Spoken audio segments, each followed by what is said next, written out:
বাংলাদেশে সার্বিকভাবে চলছে ভয়ঙ্কর অরাজকতা। হঠাৎ করে সবকিছুর মহাসংকট দেখা দিয়েছে। সাধারণ মানুষ বলছে আগেই ভালো ছিলাম। অনেকে মনে করছেন সত্যিকারের বিরোধী বলে কিছু না থাকার কারণেই দেশের এই হাল। আগেই ভালো ছিলাম। আওয়ামী লীগের বেলা সময় এক, এখন দুর্গতি আরম্ভ হয়েছে। আমার দ্বারা তো মনে হয় যে বিরোধী দল নাই, রসুনের বোয়া এক। জনগণের দিকে তো সরকারের কোনো চিন্তা ভাবনাই নাই। যদি পাসপোর্ট ভিসা করতে পারতাম এই দেশ ছাড়িয়া আজীবনে লেগে যেতাম না। অর্থাৎ হাসিনাকেই পছন্দ করছে সাধারণ মানুষ, যা আওয়ামী লীগের জন্য যেমন ভালো, হাসিনার জন্য তেমন বিপদও। যে বিপদের কথা শুনিয়েছে রাশিয়া। ভারতীয় গোয়েন্দা সংস্থার রয়ের প্রধান কেন বাংলাদেশে গিয়েছিলেন তাই নিয়ে অনেকের অনেক মতামত থাকতেই পারে। বাংলাদেশের প্রশাসন যেমন বলছেন যে ডিজিএফআই এর আহ্বানে গিয়েছিলেন, আবার অনেক গোপন সূত্র বলছে রয়ের প্রধান পরাগ জৈন অনেকগুলো সমস্যা নিয়ে বাংলাদেশে গিয়েছিলেন। তার মধ্যে প্রথম এবং প্রধান সমস্যা হলো বাংলাদেশের হাসিনার সুরক্ষার বিষয়টি। কারণ পরাগ জৈন শুধু রয়ের প্রধান নন, তিনি এসপিজির প্রধানও। এবার প্রশ্ন, কেন তিনি চীন থেকেই বাংলাদেশে চলে গেলেন? এর পিছনের কারণ হলো রাশিয়ার গোয়েন্দা সংস্থার রিপোর্ট। রাশিয়ার গোয়েন্দা সংস্থার রিপোর্ট বলছে হাসিনা দেশে ফিরলেই তার ভয়ঙ্কর রকম প্রাণ সংশয়ের সম্ভাবনা রয়েছে।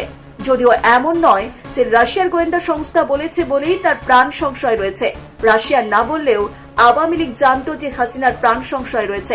আমি আজই পেলাম রাশিয়ার একটা গোয়েন্দা সংস্থার রিপোর্ট এসছে, তিনি যদি দেশে যান তাহলে তার প্রাণ নাশের আশঙ্কা খুব প্রকট ভাবে রয়েছে। এটা একটা একদম রাশিয়ার একটা গোয়েন্দা সংস্থার প্রতিবেদন।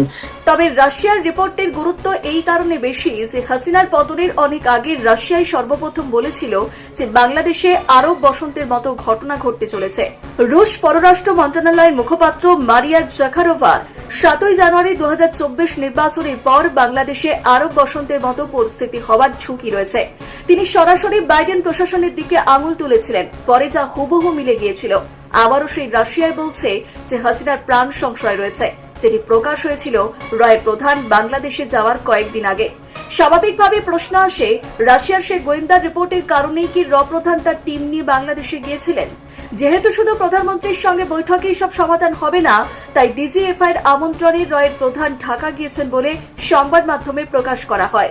হাসিনা দেশে ফিরলে শুধু ডিজিএফআই হাসিনা নিরাপত্তা নিশ্চিত করতে পারবে না, রয়ের সদস্যরাও থাকতে পারেন। সেই সঙ্গে আওয়ামী লীগের নেতাকর্মী থেকে দেশের সাধারণ মানুষকেও এগিয়ে আসতে হবে। তবে হাসিনা ফেরার আগে অনেক ঘটনা ঘটবে যা হাসিনার ফেরাকে দেশের জনগণই নিশ্চিত করে, শুধু সাধারণ মানুষই নয়। তারেক রহমান নিজেও বাধ্য হবেন হাসিনাকে ফেরাতে। সে কারণে তিনি খুব শীঘ্রই ভারতেও আসবেন। বলা ভালো তিনি আসতে বাধ্য হবেন। কেন বাংলাদেশের সব জিনিসের এই হাহাকার? কেন বাংলাদেশের প্রতিটি বাড়ি এক একটি হিট চেম্বারে পরিণত হয়েছে? কোথায় গেল দিল্লি না ঢাকা স্লোগান দেওয়ার সেই জুলাই যোদ্ধারা? এখনো তো কূটনৈতিক খেলা সেভাবে শুরুই হয়নি, সবে খেলার আয়োজন চলছে। খেলা শুরু হলে এর থেকেও অনেক কঠিন অবস্থা হবে বাংলাদেশের প্রতিটি নাগরিকের। দেশটি বাংলাদেশ না হয়ে যদি পাকিস্তান বা তুরস্ক হতো, তাহলে ভারত যে প্রতিশোধ নিত সেটি নিতে পারছে না। কারণ সে দেশের জনগণের বেশিরভাগ মানুষ ভারতকে ভালোবাসে, 71-এর ভারতের অবদানকে সম্মান করে। তাই ভারত এখনো বাংলাদেশের শত প্ররোচনার পরও দেশটিকে শত্রু ভাবে না। যে কারণে বাংলাদেশের যখন যা কিছু প্রয়োজন, সেই প্রয়োজনের সমাধান নিয়ে ভারত সাহায্যের হাত বাড়িয়ে দেয়। তাই এবারও ভারত সাহায্য করবে, তবে সেটি হবে হাসিনার প্রত্যাবর্তনের নিশ্চয়তা দেওয়ার পর। ব্যুরো রিপোর্ট, নিউজ বর্তমান।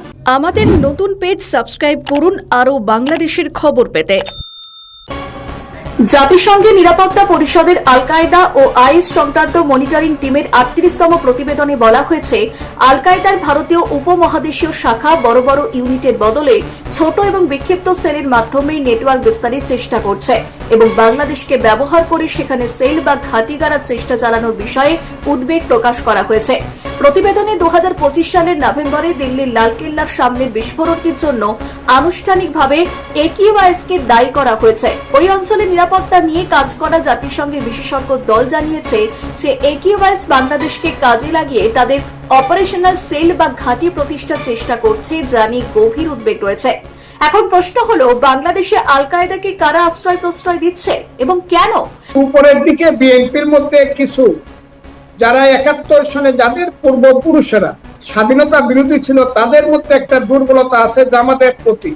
হ্যাঁ, মুক্তিযুদ্ধ চাই, জঙ্গিবাদও অসুবিধা নাই, এই ধরনের মনোবৃত্তি নিয়ে কিন্তু এদেরকে থামানো যাবে না, এবং বাংলাদেশের সঠিক রাজনীতি দেশে হবে না, বাংলাদেশও নাও থাকতে পারে। বাংলাদেশে পাকিস্তানের চেয়ে জঙ্গি অনেক বেশি। পাকিস্তানের একটা পার্লামেন্ট সিট জামাত পায় কিনা জানি না, কিন্তু বাংলাদেশের 70টা সিট তারা পেয়ে ফেলে, কাজে তাদের আস্ফালন পাকিস্তানের চেয়ে বেশি। এই সরকার যদি গণভোটের গণরায় বাস্তবায়ন না করে, আমরা এই সরকারকে ক্ষমতায় থাকতে দেব না।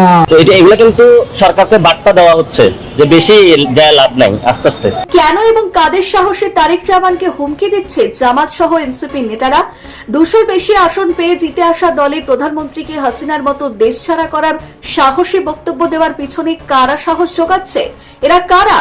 যারা 71কে ছোট করতে চায়, যারা আগে বলতো যে আওয়ামী লীগ মুক্তিযুদ্ধকে নিয়ে ব্যবসা করে, মুক্তিযুদ্ধকে তাদের বাপের সম্পত্তি মনে করেছে, কিন্তু আওয়ামী লীগ বিদায়ের পর তারা কি একবারও মুক্তিযুদ্ধের চেতনাকে ধারণ করেছে, চেষ্টা করেছে মুক্তিযুদ্ধকে সম্মান করার? তাহলে মুক্তিযুদ্ধের ভাস্কর্য ভেঙে জুলাই জাদুঘর তৈরি হতো না। যদিও এমন এক সময় আসবে যখন না থাকবে জুলাই, না থাকবে জুলাই জাদুঘর। অর্থাৎ জাদুঘরটা এটা সার্বজনীন না, এবং সার্বজনীন ভাবে মানুষ এটাকে স্বীকারও করে না। জুলাই জাদুঘর কতদিন, কিভাবে, কতটুকু মানুষ গ্রহণ করবে না করবে, ইতিহাস সেটা বলবে, একটু অপেক্ষা করতে হবে। জামাত নেতা শফিকুরের সংসদে বক্তব্য এবং সংসদের বাইরে ভয়ঙ্কর সাম্প্রদায়িক উস্কানি, অর্থাৎ তিনি হলেন দুমুখ সাপের মতো। তাকে কি চিনতে পারছে তারেক রহমান? কারা চাইছে তারেক রহমান কোনোভাবেই ভারতের দিকে না ঝুঁকে এমন একটি সংকটের মুখে পড়ে যাক, সেখান থেকে তিনি আর রাজনীতি এবং কূটনীতির প্ল্যাটফর্মে ফিরতে না পারেন? মানে আমেরিকার সঙ্গে চুক্তি হয়ে গেছে ইউনূসের আমলে, আর এখন খলিলুর তাকে চীনের পথে নিয়ে যাচ্ছেন। কারণ হলো ভারত এবং আমেরিকা একসঙ্গে তারেক রহমানের ওপর যেন ক্ষুব্ধ হয়। এর ফলে কি হবে? চীন বাংলাদেশের পক্ষ থেকে সরে যাওয়ার আগেই আমেরিকা এবং ভারত কোনো ব্যবস্থা নিতে চাইলে জামায়াতেরা আল কায়েদা, আইসিস এর মতো শক্তিশালী সাহায্য নেবে। সে কারণে বিভিন্ন সন্ত্রাসী মদত দেওয়া দেশগুলির সঙ্গে গোপন আঁতাত তৈরি করেছে জামাত এবং এনসিপি নেতারা। এই পরিস্থিতিতে বাংলাদেশের মুক্তিযুদ্ধের পক্ষের মানুষেরা যদি নিজেদের মধ্যে বিএনপি এবং আওয়ামী লীগ বিভেদ ভুলে দেশকে রক্ষা করার জন্য সন্ত্রাসী শক্তিগুলির বিরুদ্ধে রুখে না দাঁড়ায়, তবে অচিরেই বাংলাদেশ বলে আর কিছুই থাকবে না। জামাত এবং এনসিপির সঙ্গে কারা এবং কেন 24-এর অভ্যুত্থানকে 71-এর প্রতিশোধ বলছে, আর তারেক রহমানকে কোনো না কোনো ভাবে সরিয়ে দিয়ে কারা ক্ষমতায় আসতে চাইছে, সেটি যত দ্রুত দেশের মানুষ বুঝবে ততই মঙ্গল বাংলাদেশের জন্য। রাজনীতি থাকুক রাজনীতির জায়গায়, কিন্তু দেশকে যারা ধ্বংস করতে চায় তাদের যদি আশ্রয় প্রশ্রয় দেওয়া হয়, তবে দেশ বলি আর কিছু থাকবে না। বিএনপি যদি মুক্তিযুদ্ধের চেতনাকে ধারণ না করে, তবে জামাতে সন্ত্রাসীতে বাংলাদেশকে খেয়ে ফেলবে। ব্যুরো রিপোর্ট, নিউজ বর্তমান। আমাদের নতুন পেজ সাবস্ক্রাইব করুন আরও বাংলাদেশের খবর পেতে।